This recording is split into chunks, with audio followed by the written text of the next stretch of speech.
Namaste Krishna Rao, welcome to IYRTalks English edition. Earlier we have reviewed on the most controversial thing on the film line in which has happened at Mr. Allu Arjun's Pushpa 2 release function. No, not function, it is a benefit show which has taken place in Sandhya Theatre at Hyderabad RTC Crossroads, and there was a stampede, and a lady, she died, and her son also badly injured, and I think he is under a deep critical situation. So this being the story, everybody knows, but day by day new things are getting unraveled in this particular issue.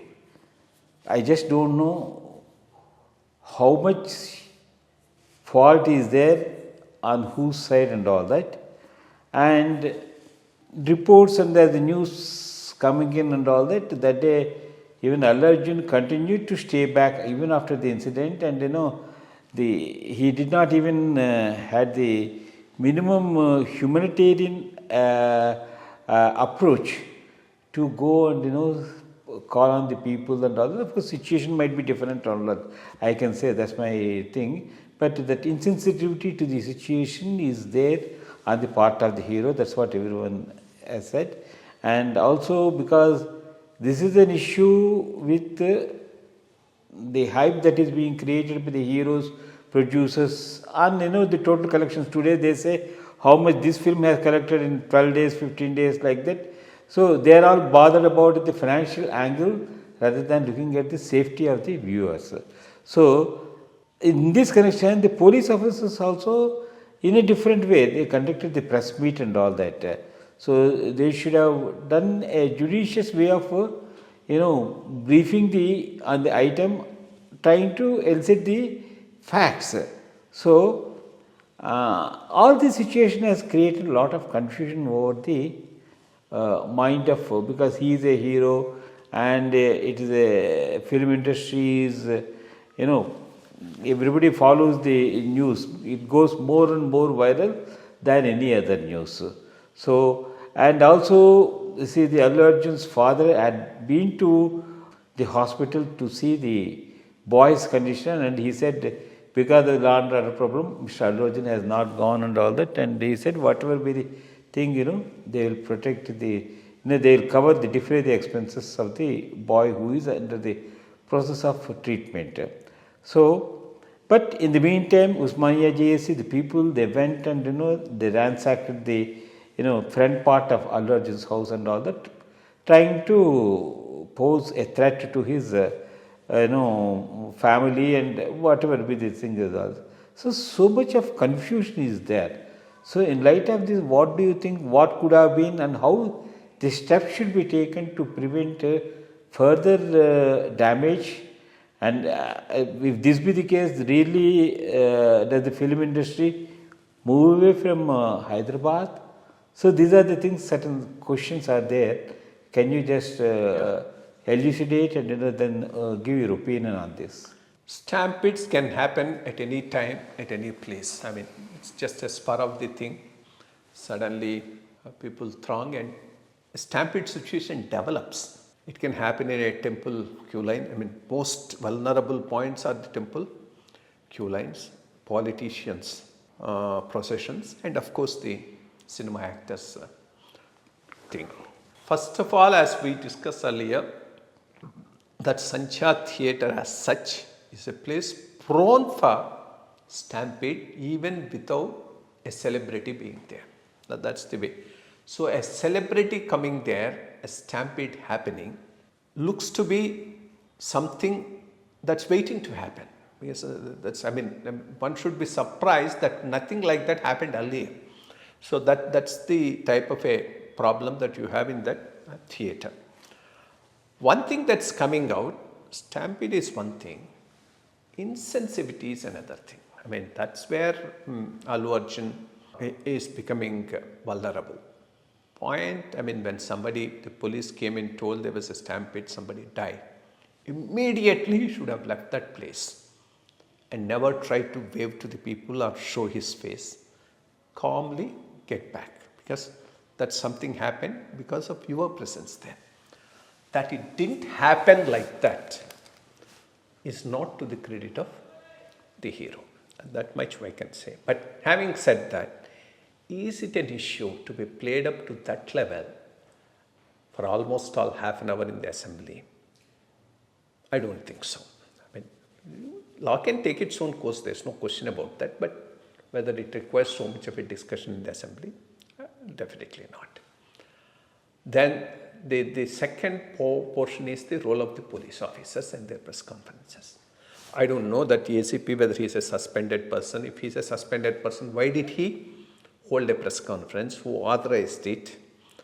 Not very sure, but moment I started listening to the first 2 minutes, I thought this is not the way any police officer should brief.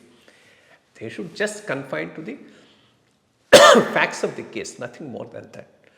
I think that's something even the CP should have done. I mean, okay, you can always get the bail cancelled, you can take action legally, but you need not threaten that publicly. You can go by the law and then do it. Nobody is preventing you from doing that. So that's another best thing for the police in such circumstances is to give a press note. That's the best thing, because when you have a press conference, you will be forced to answer some questions, which can be inconvenient. So why face the press at that vulnerable time? So that's another thing. I think the police shouldn't have done it. That's another. But one thing is certain, there is something in the behavior which has really hurt the police. I mean, he shouldn't have behaved the way where those bouncers behaving, or unreachability and insensitivity. These seems to have really triggered a reaction from the police. That's another aspect that needs to be considered. Then the other point, whether this will have any impact on the Tollywood industry. One thing, this Tollywood industry and politician link is not new. It's something which was there right from the beginning. 1950s, both ANR and NTR used to be very close to the then Chief Minister Nila Sanjay Reddy. And Kasu Brahmananda Reddy and TR were very close, and there was a situation in which Kasu Brahmananda Reddy came to the rescue of an important film personality in Andhra Pradesh, especially with reference to some heroine issue. So this political Telugu film industry relationship is something which is not new. Then of course, subsequently the film industry itself took over the politics after N.T. Ramarao. And after that, a feeling has come over the celebrities in the film industry that they are untouched. Nobody can touch them. That's something Revanth Reddy is proving it wrong. Yes. You see, last time, so much of a ruckus about drugs being used in the industry, people, and all of them have been called. There was a big inquiry and nothing came out. So they might have felt all things will fizzle away like that. But the way Revanth Reddy went after the N convention and the way he is handling this issue shows, he is trying to show them also that just because you are a celebrity, you are not above the law. So this is a point which they have to keep in mind and behave themselves properly within the four walls of the law. That's a major message that's going on now. Whether because of this there will be a shift of film industry, I don't think that's a nonsensical talk. For one or two reasons. First of all, you go back, what's the guarantee that such a situation doesn't come over there in Andhra? In fact, Andhra, the situation can be much worse. Here at least there's no cost talk. The way the Andhra politics are aligned, this can be a political cinema cost issue also, because the main film personalities is getting identified with different dominant costs. That's one point. Second, after the Ranga murder and then the consequent riots, one big film industry personality decided to stop further investments in Vijayawada and came over and invested in Hyderabad. So it's not that it's all great glory in Andhra and so you go back and do your things in peace. And then the ecosystem, it's something which develops over a long period of time. To come from Madras to Hyderabad itself was a major issue, because that ecosystem was there, it's not here. So for it to get built up took about 10, 15, 20 years. So it may take that much time there in Andhra also, whichever is the place that they choose to establish themselves. So suddenly their going away is also not something that's going to happen or because of this. But one thing is certain, it's a wake-up call for them that they have to behave themselves and work within the four corners of law, and don't feel that you are above law and nobody can touch you. That's a message that has gone around now. Let's hope that the coming days direction will come to see that unrest is cleared, and everyone will be happy in enjoying the film and then the other things. Thank you.